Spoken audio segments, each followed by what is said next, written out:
नमस्कार स्टूडेंट्स, मैं नीरज अग्निहोत्री।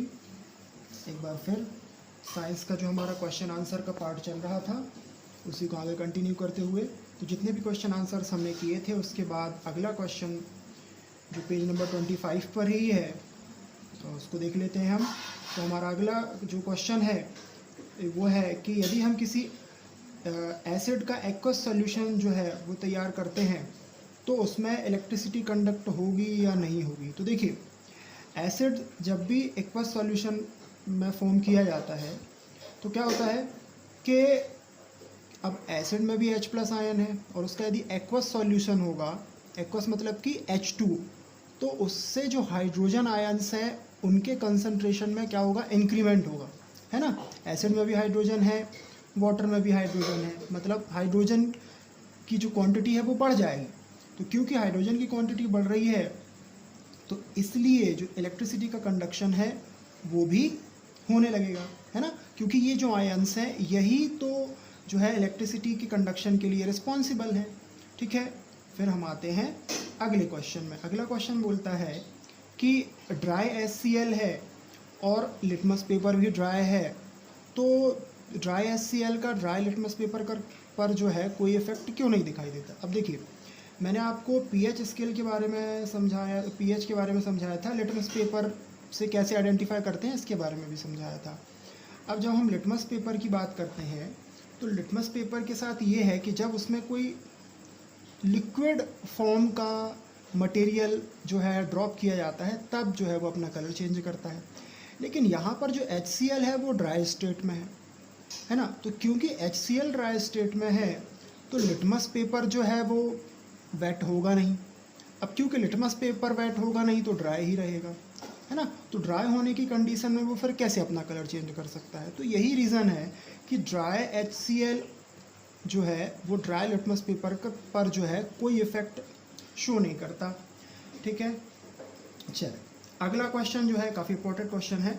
अगला क्वेश्चन ये कहता है कि वाटर को एसिड में डालने से अच्छा है कि हम एसिड को वाटर में स्टर करते जाएं, मिक्स करते जाएं, वो भी धीरे धीरे। अब ऐसा क्यों है तो देख लेते हैं। देखिए मैंने क्या लिखा है, the process of dissolving N acid in water is a highly exothermic reaction. अब ये एक एक्सोथर्मिक रिएक्शन है। एक्सोथर्मिक और एंडोथर्मिक रिएक्शन मैंने आपको फर्स्ट चैप्टर में समझाई है। एक्सोथर्मिक मतलब वो रिएक्शन जिससे एनर्जी या हीट जो है वो प्रोड्यूस होती है, और एंडोथर्मिक मतलब जहाँ पर हीट जो है वो कंज्यूम होती है एक रिएक्शन के द्वारा। ठीक है, अब क्योंकि एक्सोथर्मिक रिएक्शन है, हीट निकलने वाली है, गर्मी निकलने वाली है, तो हमें जो है वो बहुत केयर करनी होगी इस काम को करने से पहले। तो अब हमें क्या क्या केयर करनी होगी भाई, तो हमें जो है वो कंसनट्रेटेड एसिड को मिक्स करते टाइम जो है पानी में धीरे धीरे जो है हिलाना होगा, स्टर करना होगा, स्लोली स्लोली वो जो एसिड है उसके छोटी छोटी बूंदें जो है ड्रॉप्स को पानी में मिलाना होगा। अब ऐसा क्यों करना होगा, because the heat generated may cause the mixture to splash out and cause burns. क्योंकि हो सकता है कि ये जो हम एसिड उस पानी में मिक्स कर रहे हैं, यदि ज़्यादा मात्रा में हम एसिड जो है उसमें ड्रॉप कर देते हैं तो हो सकता है कि वो बाहर निकल जाए और हमारी स्किन पर पड़े तो हम जल भी सकते हैं। और इसका एक और बैड इफेक्ट देखने को मिल सकता है कि जो ग्लास कंटेनर जिसमें हमने वाटर और एसिड मिक्स किया हुआ है, हो सकता है कि वो एक्सेसिव हीट के कारण या हीट के बढ़ने के कारण, गर्मी के बढ़ने के कारण उसका कांच चटक जाए, वो टूट जाए, तो भी उससे नुकसान है, हम जल जाएंगे यदि वो टूटता है कांच उस जिसमें वो वाटर और एसिड हम मिक्स कर रहे हैं। ठीक है, तो ये कारण है। अब हम आते हैं अगले क्वेश्चन में। अब ये क्या है भाई, ये क्वेश्चन ऐसा है, क्वेश्चन मैंने लिखा नहीं है लेकिन थोड़ा बहुत मुझे आइडिया है कि एसिड जो है यदि डाइल्यूट करते हैं तो हाइड्रोनियम आयंस में जो H+ आयंस है उसमें क्या अंतर देखने को मिलता है। तो सीधी सी बात है कि when an acid is diluted the concentration of hydronium ions per unit volume decreases. Per unit volume में जो हाइड्रोनियम आयंस हैं, है ना, वो क्या होंगे, डिक्रीज होते जाएंगे। डाइल्यूट कर रहे हैं मतलब कि एसिड के मेन कंस्टिट्यूएंट्स को जो है उनका कंसंट्रेशन हम कम कर रहे हैं। मैंने आपको कंसनट्रेटेड और डाइल्यूटेड सॉल्यूशन के बारे में डिफरेंस बताया था। कंसनट्रेटेड सॉल्यूशन मतलब कि वो सॉल्यूशन जिसमें मेन कंस्टिट्यूएंट जो है वो ज़्यादा होते हैं, जबकि जो डाइल्यूटेड होता है उसमें मेन कंस्टिट्यूएंट कम होते हैं। ठीक है, तो डाइल्यूटेड में क्योंकि मेन कंस्टिट्यूएंट कम है, अब मेन कंस्टिट्यूएंट यदि एसिड की बात करते हैं तो श्योरली H+ आयंस होंगे, तो यदि हम उसको डाइल्यूट करते हैं तो उनका जो पर यूनिट वॉल्यूम है वो डिक्रीज़ होगा।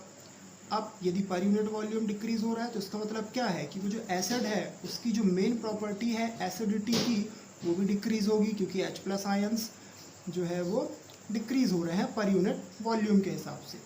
अगला क्वेश्चन देख लेते हैं हम। क्वेश्चन क्या है, जब भी increase when excess base is dissolve in NaOH। अब जब अपन NaOH में बेस को मिक्स करते हैं तो हाइड्रोक्साइड आयंस के कंसंट्रेशन में क्या चेंजेस हमें देखने को मिलते हैं, ये क्वेश्चन है। क्वेश्चन आप लोग देख लीजिएगा।